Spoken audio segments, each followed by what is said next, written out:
परंतु काही यश मिळालं नाही। पुन्हा 2014 तेव्हा तर मोदी लाट आली, त्याच्यातनं तर शिवाजीरावांनी 3 लाखाचा टप्पा गाठला। त्याच्यानंतर 2019 मी विचार केला की बाबा काही केलं, 2004 2009 2014 हे बाबा काही आपल्याला यश मिळवून देत नाही। मग काय करायचं विचार केला माझी डॉक्टर अमोल कोल्हेंची ओळख होती आणि मी त्यांना बोलून घेतलं। ते होते शिवसेनेत। माझ्या मुंबईच्या घरी प्रेमकोट म्हणून आपल्या मंत्रालयाच्या मागे माझा फ्लॅट आहे, तिथं बोलून घेतलं। ते म्हणले दादा, आणि तिथं सारखे उद्धव ठाकरे साहेब वगैरेंचे फोन यायला लागले। मी त्यांचा फोन घेतला काढून आणि म्हणलं आता फोन तुम्ही कोणाचा घेऊच नका। मी माझ्याकडे घेतला, त्यांना म्हणलं आता तुम्हाला राष्ट्रवादीमध्ये यायचं।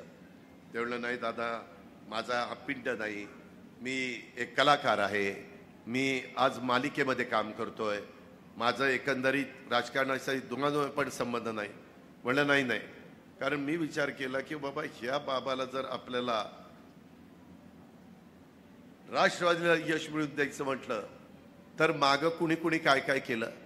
त्यावेळेस माझ्या लक्षात आलं, राजकीय लोक एखादा उमेदवार पराभूतच होत नाही म्हटलं की अभिनेत्याला काढतात। कधी अमिताभ बच्चनला काढलं, कधी हेमा मालिनीला काढलं, कधी धर्मेंद्रला काढलं, कधी गोविंदाला काढलं, म्हणजे निवडणुकीला काढलं, नाहीतरी कुठलं काढलं। कधी अशा त्यांना वेगवेगळ्या पद्धतीनं राजेश खन्नाला उमेदवारी दिल्लीमध्ये दिलेली होती। जिथं उमेदवार पराभूत होत नाही तिथं त्या ग्लॅमरचा फायदा घ्यायचा, सेलिब्रिटीचा फायदा घ्यायचा आणि त्याच्यातून नेमकं त्या काळामध्ये ती मालिका जोरात चालली होती आणि ती मालिका बंद पण केली नाही निवडणूक आयोगाने। आम्हाला वाटलं चला निवडणूक आयोग आपल्याला त्यांनी चांगल्या पद्धतीनं निर्णय दिलाय आणि ती मालिका आमच्या भगिनी बघायच्या आणि त्याच्यात उमेदवार म्हणून आम्ही त्यांना नेलं की सगळे स्वागत करायचे आणि एकदम वातावरण बदलायला लागलं। तसं त्यांनी आम्हाला सांगितलं होतं खर्च मी करणार नाही।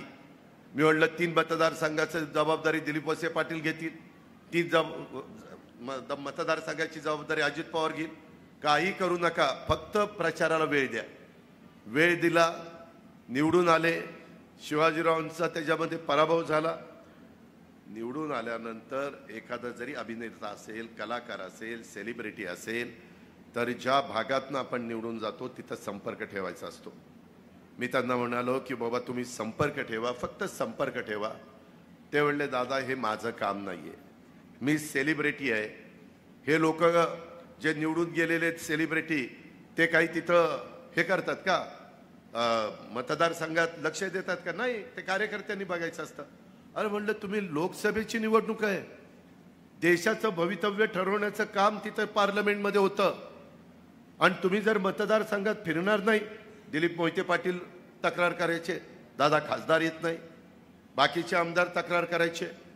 त्याच्यानंतर बहुतेक महेश लांडगे सोडले तर बाकीचे आमदार राष्ट्रवादीचे निवडून आले। त्याच्यामध्ये दिलीपराव वळसे पाटील कसं तरी त्या ठिकाणी सांभाळून घ्यायचे, पण बाकीचे मला म्हणायचे की हे काही बरोबर नाही आणि संपर्क तुटत चालला। आणि एक दिवस माझ्याकडे आले म्हणले हे संपलं, कोरोना संपला आणि मला म्हणले दादा मला राजीनामा द्यायचा। अरे म्हणलं कशाला, लोकांनी 5 वर्ष निवडून दिलं, राजीनामा कुठं द्यायला निघाला?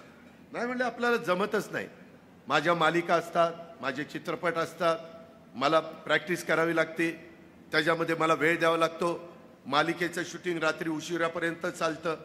ही गोष्ट खरी आहे, मगाशी कोणीतरी सांगितलं ते फोनवर पण त्यांचा कॉन्टॅक्ट व्हायचा नाही, कारण ते त्यांच्या त्या कामाला जास्तीचं महत्त्व द्यायचे।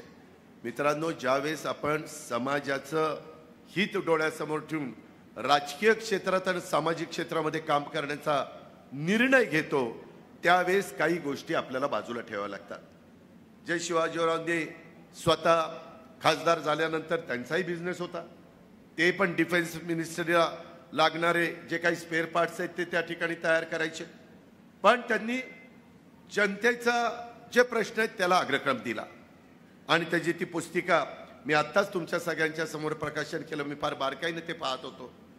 नेहमी मला अनेक वर्ष तुम्ही जिल्ह्यानी पालकमंत्री पद दिलं, त्याच्यामध्ये देखील चर्चा करत असताना आमचे कधी मतभेद व्हायचे नाही। काही मतभेद झाले त्याच्याबद्दल खुलेपणाने त्यांनी आणि दिलीप मोहिते पाटलांनी त्याचा खुलासा आपल्या सगळ्यांच्या समोर केलेला आहे।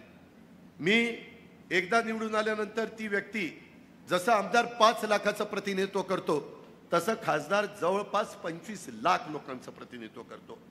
आज तुम्हाला माहिती आहे या शिरूर आणि भोसरी या 2 मतदारसंघामध्ये 11 लाख मतदार आहेत. सॉरी, हडपसर आणि भोसरी 11 लाख, आणि तुमचे जुन्नर, आंबेगाव ह्याचं मतदान आहे 9.5 लाख किंवा 10 लाख धरा, आणि त्यात 2चं 11 लाख मतदान आहे.